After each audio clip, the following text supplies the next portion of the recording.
우리 성가대 찬양 감사드립니다. 지난 한 주간 비 속에 살았고 또 비가 오다 보니까 무더웠죠. 거기다 또 습해가지고 잘 편안한 가운데 계셨는지요. 오늘도 주 앞에 나와 예배드리는 교우들, 오늘 우리 삶을 돌아보며 내 생활 속에 하늘의 뜻이 뭘까? 바로 그 생활 속에서 나는 어떻게 살아야 하는 거에 옳은 건가? 우리의 질문을 만들어보고 그 질문에 답을 구해보기를 원합니다. 교회라고 하는 것은 우리가 늘 신앙 고백하듯이 주님의 몸된 교회라고 말합니다. 여기서는 의미가 다분한 것이 있는데 그게 뭔고 하니 다르다는 거예요. 오른쪽이 있고 왼쪽이 있어요. 위가 있고 아래가 있어요. 같은 손 안에도 그 모든 길이가 달라요. 다를 뿐만 아니라 거기엔 기능도 다릅니다.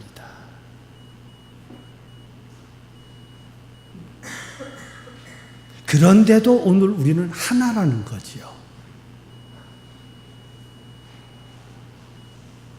다름에도 불구하고 하나다. 문제는 이것이 쉽지 않다는 거예요. 나하고 다른 너. 그런데도 오늘 우리는 예수님을 닮아가는 사람으로서 하나가 돼야 되겠다고 얘기할 때 예수님을 닮는다는 것이 도무지 그렇게 쉽게 이해가 되지를 않습니다. 구약성서는 이렇게 시작합니다. 예수님을 닮고 하늘을 닮는다는 것이 뭔 줄 아니? 아무것도 없던 자리에서부터 그 없다는 자체로부터 인간에게는 인지할 수 없는 그 없음에서부터 하나님께서 무언가 시작을 하셨어요.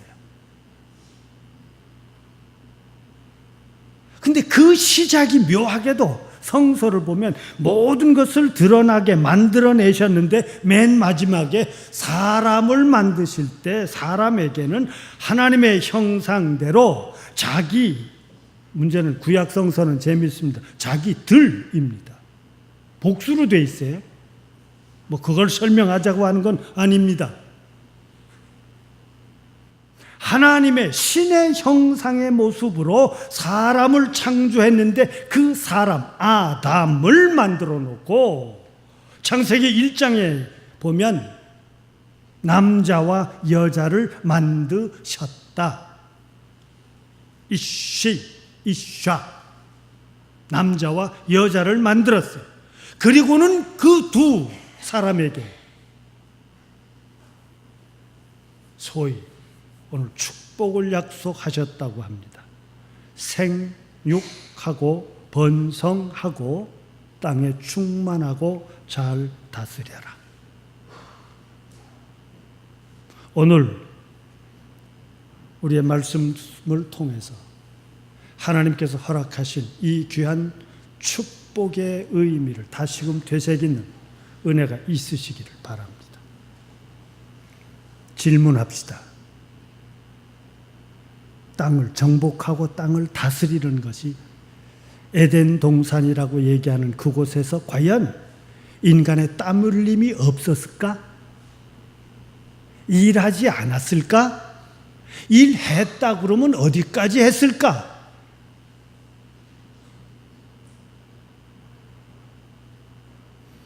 곡식을 심기 위해서 땅을 개간해 보신 분들이 있으시다면 그것에서 풀뿌리를 뽑아내고 나무 뿌리를 뽑아내고 거기에 있는 잔돌을 뽑아내고 거기에 깊이 박혀있는 큰 돌들을 뽑아내기 위해서 일하셨을 때인데 내 힘이 지나도록 마지막 하나를 뽑아낼 것 같은데도 그것이 내가 다 해낼 수 없을 때 지치고 싶은 그 순간들을 에덴 동산에서는 없었을까? 그 나라는 성서에서 얘기하는 그곳에는 일하지 않아도 먹을 것이 차려지고 하늘에서 빵이 떨어지는 역사가 있지 않았겠는가? 그렇게 보세요. 그렇지 않습니다. 그곳에서도 일이 있었습니다. 전혀 다른 모습으로 창세기 2장에서 인간을 창조한 것에 대해서 이야기해 주고 있는데, 땅과 하늘을 만드시던 날 땅에 비를 내지 않았고 경작할 사람이 없었다. 하나님께서 온 땅을 적시시고 땅의 흙, 소위 아담아, 땅의 흙으로 아담, 사람을 지으시고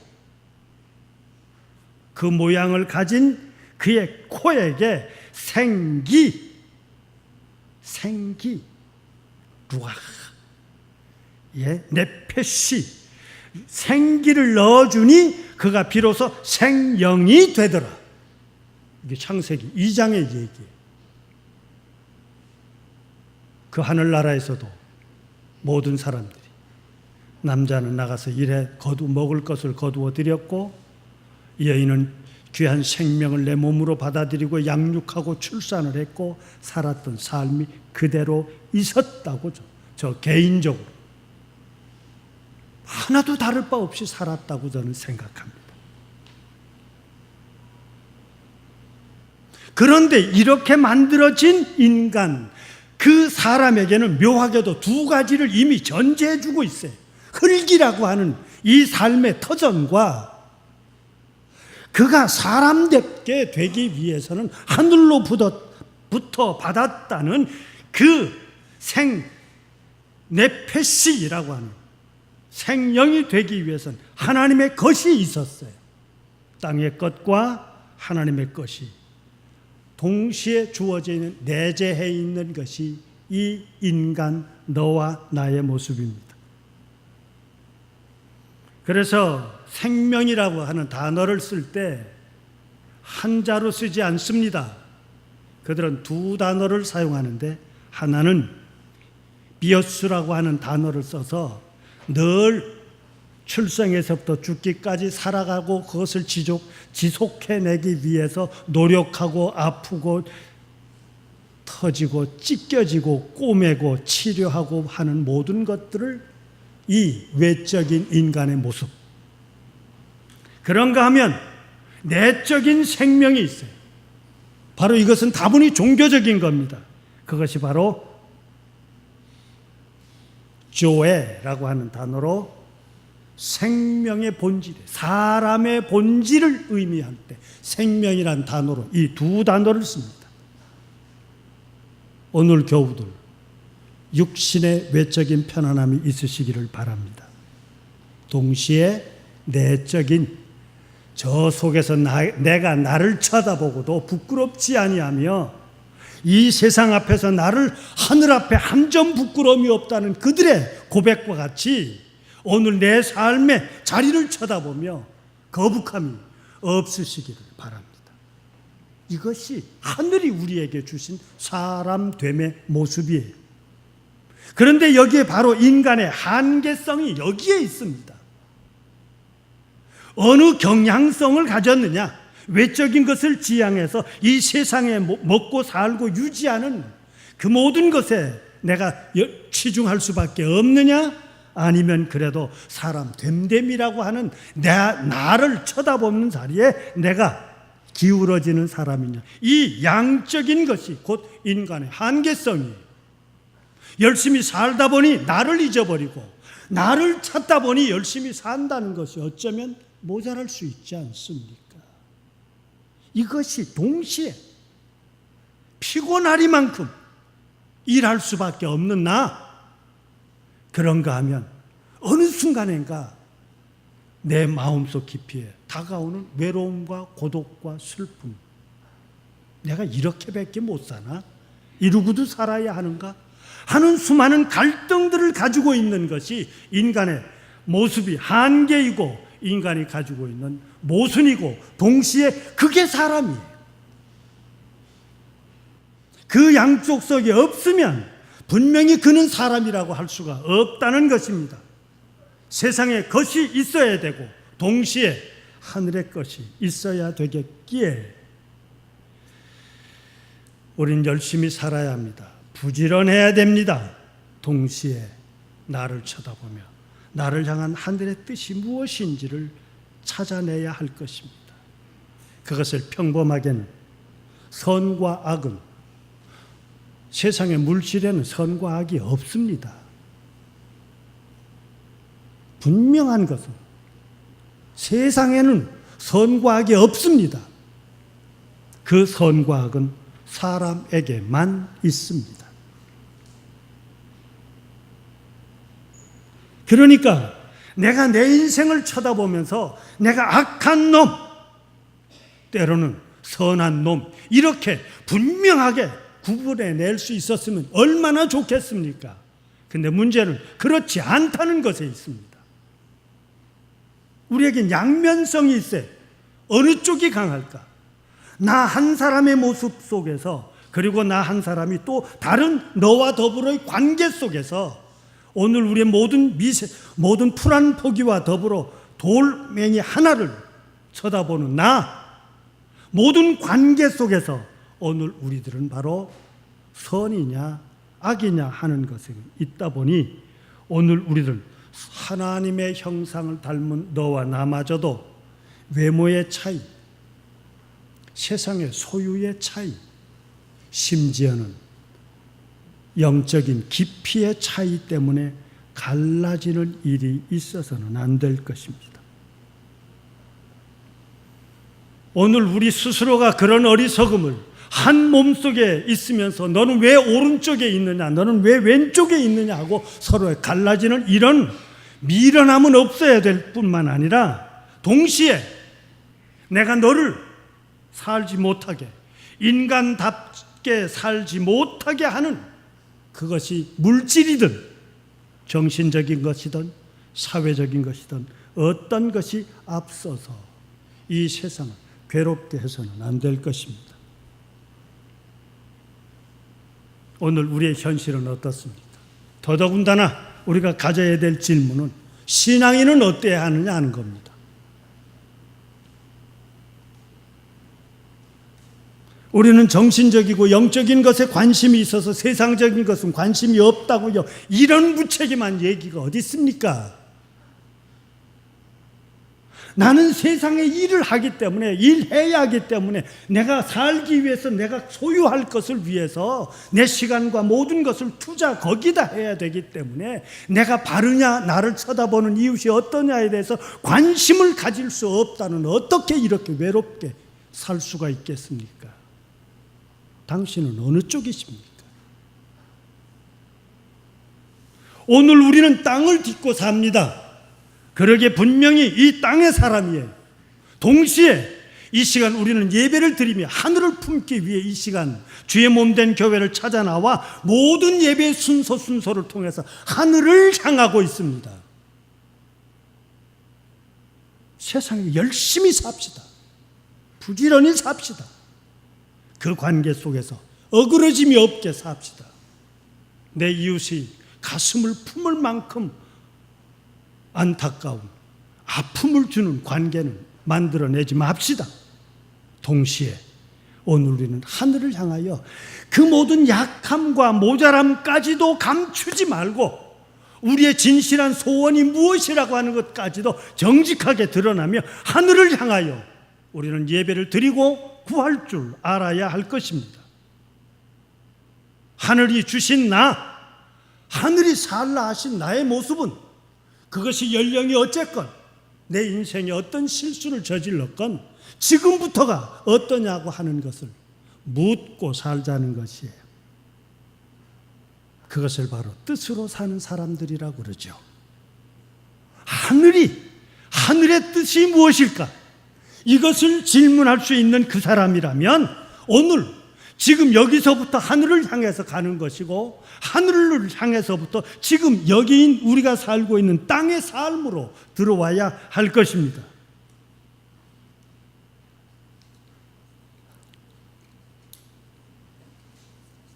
그런데 문제는 한평생을 신앙의 삶을 살아왔고 성서를 통해서 수많은 질문을 던지고 때로는 그 질문에 답을 얻었을 때 감격하고 놀라워하기도 했는데 아직도 아니라는 것에 있습니다. 아직도 내가 나를 쳐다봐도 이게 완전한 모습일 수가 없어요.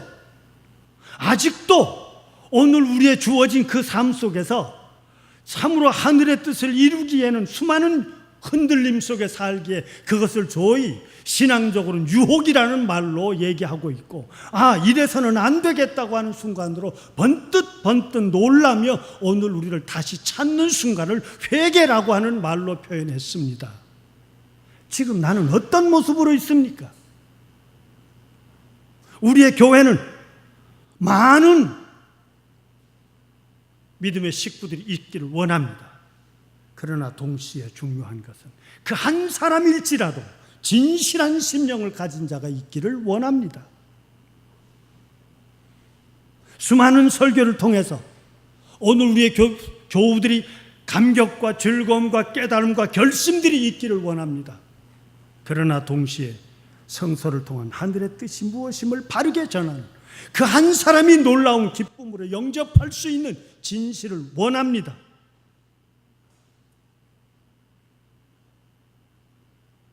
우리가 조금 전에 읽었던 빌립보서는 빌립보 교회를 향한 바울 사도의 글인데, 묘하게도 오늘 두 사람을, 이 진실한 두 사람을, 땅의 사람과 하늘의 사람을 소개하고자 합니다. 땅의 사람은 먼저 모세예요. 생각해 보십시오. 자식이 출생을 했는데 그 자식이, 부모가 그 자녀를 죽여야 버려야 하는 세상, 출생부터가 환영받지 못하는 이 세상의 삶입니다. 무엇이 그렇게 갈라놓았습니까? 군사력이 강하다고요. 세상의 경제를 다 가졌다고요. 내가 힘을 가졌으니, 조직이 있으니, 영향력이 있으니 세상의 것을 내가 마음대로 나 편하게 주물며 내가 편하기 위해서, 내 것을 유지하기 위해서 내 것을 빼앗을 수도 있는데, 그것이 물질이 아니라 생명까지도 빼앗아낼 수 있는 세상이 오늘 우리들 국내건 국제적이건 수출을 흑자건 적자건 중요한 것은 사람을 죽이는 기업, 사람을 죽이는 정책, 사람이 살 수 없게 만드는 국제관계라면 단호하게 우리는 아니요라고 거절할 수 있어야 됩니다.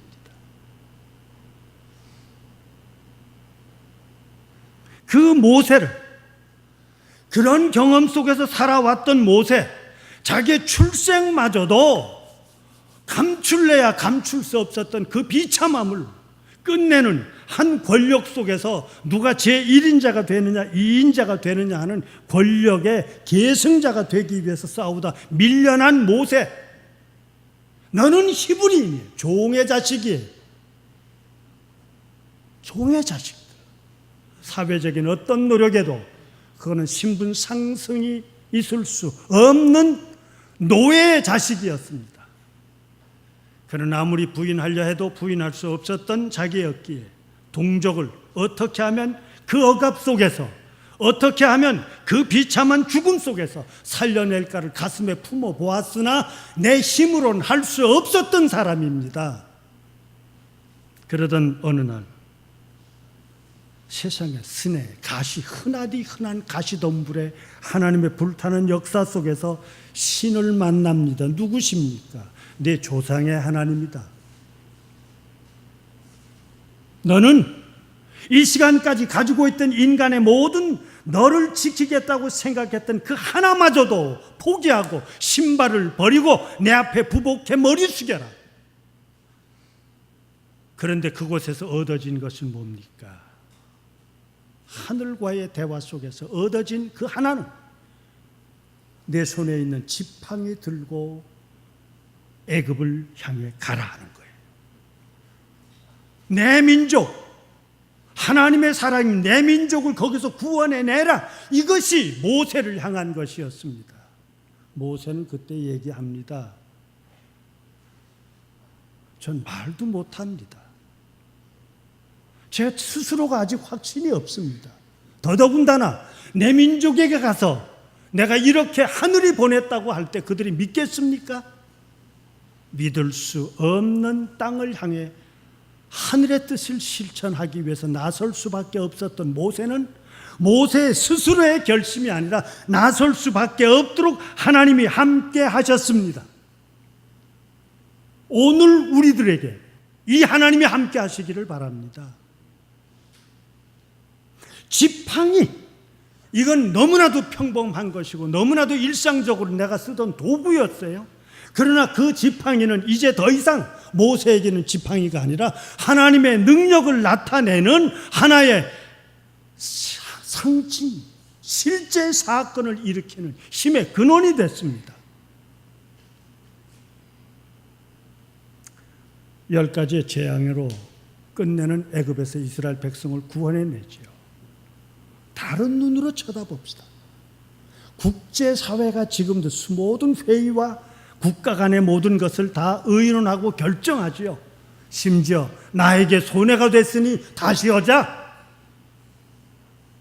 약자이기에 아니라는 말도 못하고 이 모든 거래를 다시 하면 우리에게 득이 되는 것은 무엇일까로 얘기하고 있는 이 상황이 성서 속에서도 모세를 통한 하나님은 10번이나 애굽하고 타협을 하십니다. 그 10번 속에서도 한 번도 포기하지 않았던 것은 하나님은 우리에게 이것을 원합니다 하는 거예요. 거긴 타협이 아닙니다. 오늘 신앙인 너와의 나 마음속 깊이에 교회가 해야 되는 일이 있다면 세상을 향한 타협이 아니라 하나님께서 원하시는 것이 그 무엇일까를 그들이 돌아서기까지, 하늘을 인정하기까지, 그의 삶을 놓을 때까지 오늘 우리는 지켜나갈 수 있는 힘이 있어야 될 것입니다. 성서는 감히 말합니다. 그들의 막강한 모든 것을, 그들이 자랑하던 것을, 그들이 할 수 있다고 자신하던 것을 다 수장시켜서 멸망시켰다고.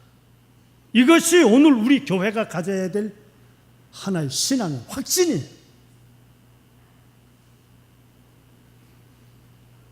또 한 사람을 소개합시다. 그는 어떤 사람입니까? 바울이에요. 바울을 소개하는 것은 바로 신앙의 문제라는 데 더 있습니다.